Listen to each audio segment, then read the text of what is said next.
We hebben nog een aantal kniepenpunten of een aantal toekeltjes, moet je zeggen. Maar daar zijn we met mannen maar bezig dwaan om dat proberen tot een oplossing te brengen. En we hopen maar, hè, met elkaar.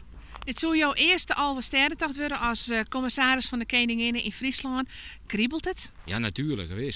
Het is mijn eerste Alversterrentocht als commissaris geweest, maar in 1963 ik ben binnen in Bolzert. En daar heb ik het nog meegekregen dat Ranier Paping langs kwam.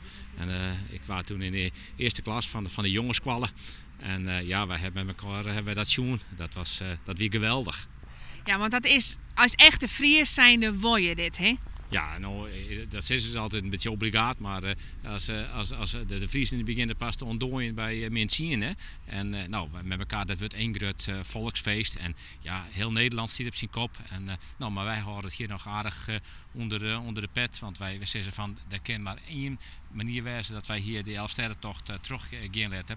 Het moet veilig wezen voor Elseniën. En als het net veilig is, dan doen we het net. Nee, want dat is inderdaad een heel belangrijk item. Het kwam op een persconferentie ook naar voren, die veiligheid. Jo binnen ik mij verantwoordelijk voor de veiligheid, polities en dat soort dingen. Ben je daar nou al heel hard mee bezig om te zien van wat kunnen wij doen als die tocht om Aasten al komt, om echt die veiligheid van al die tasjongens te garanderen? Wij hebben al jaren wij dwanen met draaiboeken. Er zijn draaiboeken, je kan net bedenken waar geen draaiboek voor is. Maar op het moment op het stuit dat het bad, dan moeten die draaiboeken ook goed erin. En je moet altijd taart wezen op het onverwachte. En het is altijd heel spannend, maar we zijn daar daar is 24 uur met dwaande. Wat zou voor jou de meest ideale situatie wezen voor de komende weken?